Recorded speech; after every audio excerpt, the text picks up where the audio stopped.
কুমিল্লার বিবির বাজার স্থলবন্দরে যাওয়ার পথে ঝাঁকুনিপাড়া এলাকায় চোখে পড়ে বিশাল ময়লার স্তূপ।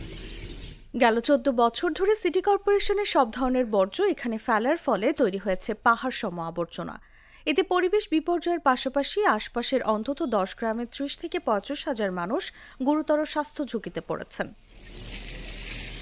সিটি কর্পোরেশন কর্তৃপক্ষ জানায়, পৌরসভা আমল থেকেই আদর্শ সদর উপজেলার ঝাঁকুনিপাড়া দৌলতপুর এলাকায় প্রায় ১০ একর জায়গায় শহরের বর্জ্য ফেলা হচ্ছিল। ২০১১ সালে কুমিল্লা ও সদর দক্ষিণকে একত্রিত করে সিটি কর্পোরেশন গঠন হলে ২৭ ওয়ার্ডের বাসাবাড়ি, শিল্প কারখানা ও হাসপাতালের ময়লা এখানেই ফেলা শুরু হয়। বর্তমানে প্রতিদিন ৪০০ থেকে ৪৫০ টন বর্জ্য জমা হচ্ছে এই খোলা মাঠেই। দীর্ঘদিনের আন্দোলন অবস্থান সত্ত্বেও বর্জ্য ব্যবস্থাপনায় দৃশ্যমান কোনো পদক্ষেপ নেয়নি সিটি কর্পোরেশন। ফলে ময়লার পাহাড় সড়কের পাশ ছাড়িয়ে ছড়িয়ে পড়েছে স্থানীয় বাড়িঘর পর্যন্ত।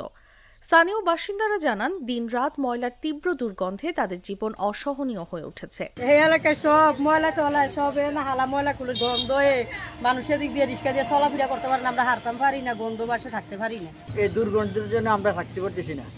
আসলে এখানে যে দুর্গন্ধের জন্য মানুষ এখান দিয়ে যাইতে পারে না, আর বেশিরভাগ মানুষ এই দুর্গন্ধের কারণে শ্বাসকষ্টের অসুবিধায় ভোগে।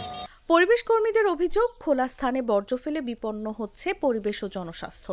বাপা কুমিল্লার সাধারণ সম্পাদক হুমায়ুন কবির মাসুদ বলেন, পরিবেশ বান্ধব পরিকল্পনা ছাড়া এই সংকট কাটানো সম্ভব নয়। ময়লাগুলোকে ডিসপোজ করার জন্য, যথাস্থানে এগুলোকে ব্যবস্থাপনা করার জন্য সরকারি পদক্ষেপেরও ওই যে বললাম চেষ্টা নাই, কিন্তু ত্রুটি থাকে এবং শেষ করা সম্ভব হয় না, যথাযুক্তভাবে করা হচ্ছে না। এগুলো মনে হয় আমাদের নীতি নির্ধারক মহলে কোনো সমস্যাও থাকতে পারে, বা কোনো সংকীর্ণতাও থাকতে পারে, বা সীমাবদ্ধতা থাকতে পারে। তবে সিটি কর্পোরেশনের দাবি, বিদ্যমান জায়গা অপর্যাপ্ত হওয়ায় নতুন করে ১৫ একর জমি অধিগ্রহণের প্রক্রিয়া চলছে। প্রশাসক মোহাম্মদ শাহ আলম জানান, জমি অধিগ্রহণ সম্পন্ন হলে আইএসডিবির ১০০ কোটি ও জায়গার প্রায় ৫০ কোটি টাকার প্রকল্পে আধুনিক বর্জ্য ব্যবস্থাপনা চালু হবে। সেগুলো কিন্তু খোলা আকাশের নিচে, আপনি জানেন যে একটি ময়লার ভাগাড় আছে সেখানে রয়েছে, এবং ওই অঞ্চলটি পরিবেশ দূষণ হয়েছে, মানুষ কিন্তু রোগাক্রান্ত হচ্ছে, এবং পুরো এলাকাটি, সেই ইউনিয়নের একটি অংশ মানুষ ক্ষতিগ্রস্ত হচ্ছে।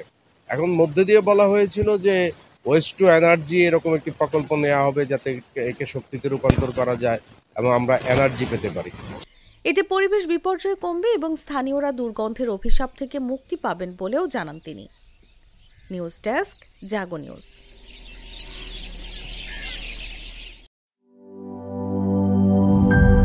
গ্লিটারের টুইন লেমন ও অ্যান্টিব্যাকটেরিয়াল ফর্মুলা বাসনকে চকচকে জীবাণুমুক্ত করে আমাদের দেয় গ্লিটার গ্যারান্টি।